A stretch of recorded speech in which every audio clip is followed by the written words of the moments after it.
In just 28 years of existence, insurrections, conflicts, riots, terrorist attacks and wars have weakened and divided this country, which is the poorest in the Middle East. Let's retrace on a map since its creation the history of the Republic of Yemen.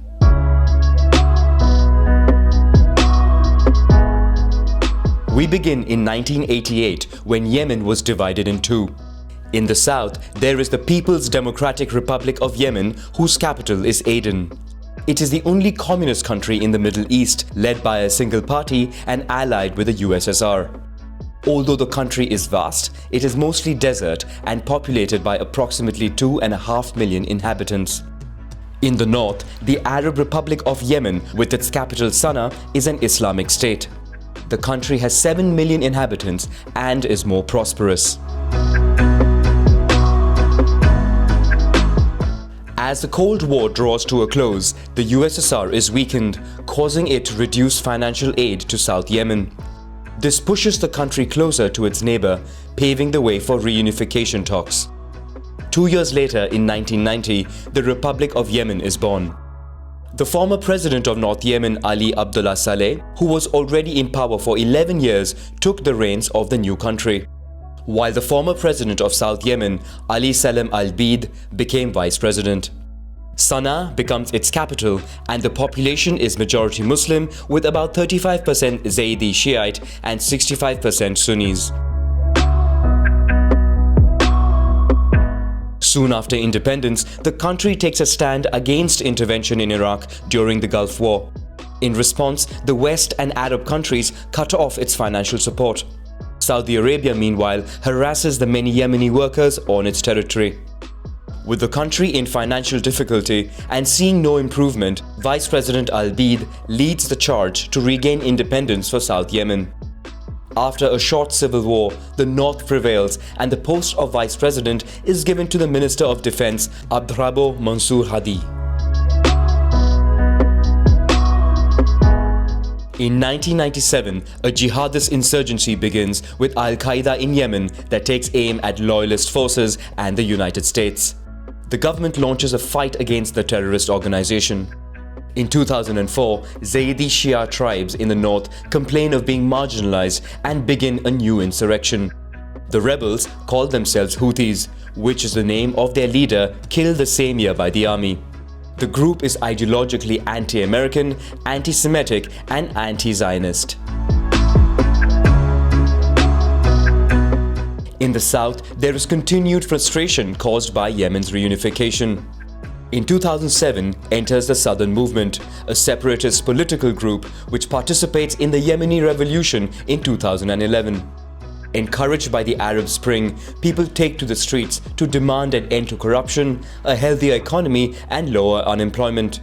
Saleh tries to cling to power but is eventually replaced by his vice president Hadi, who initiates discussions exploring a more democratic restructuring of government.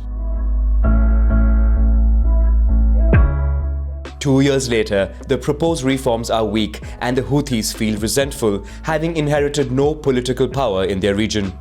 They take up arms and begin the Yemeni Civil War, this time with the support of part of the population and forces loyal to former President Saleh, who tried to return to power.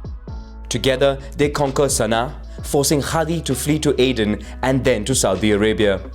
The Gulf Cooperation Council condemns what it calls a coup.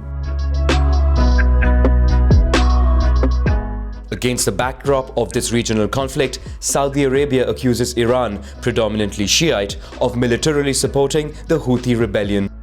In addition, the country does not want to see the Bab el-Mandeb Strait, the fourth most important global sea crossing point for oil, in rebel hands. Saudi Arabia then sets up an international coalition of 9 predominantly Sunni Muslim countries to restore Hadi to power. They receive support in logistics and intelligence from the United States. The coalition begins by bombarding strategic installations while the UN imposes an embargo against the sale of arms to the Houthis and their allies. In July, the coalition takes over Aden, where Hadi and his government move. The focus of the coalition advance shifts to the gates of Taiz.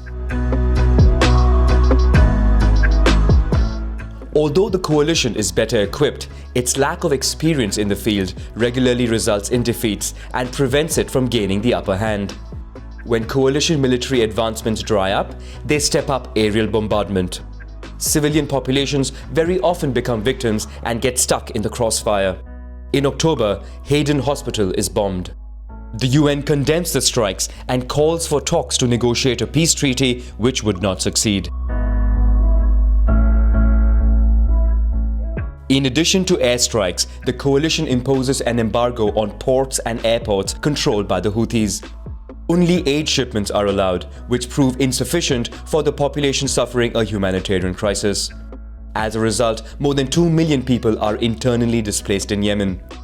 At the end of 2016 begins a cholera epidemic that infects up to 1 million people and leaves more than 2,200 dead.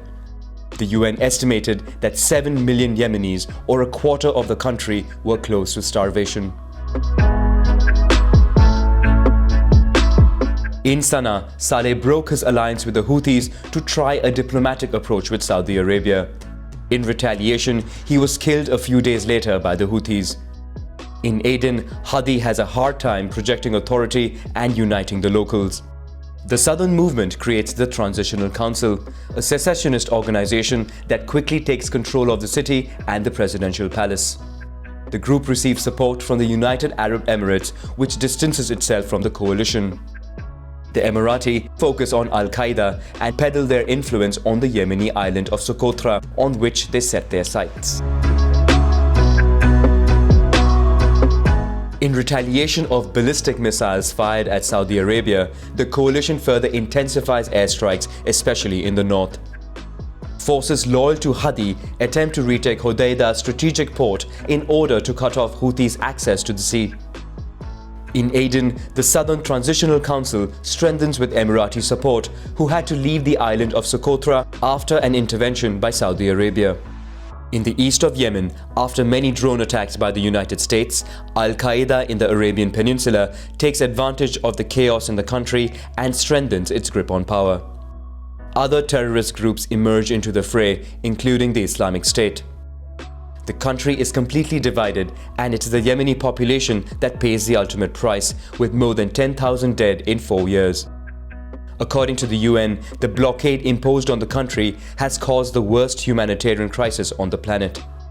All this while the sale of arms to Saudi Arabia and the United Arab Emirates increases, resulting in big profits mainly for the United States, Great Britain and France.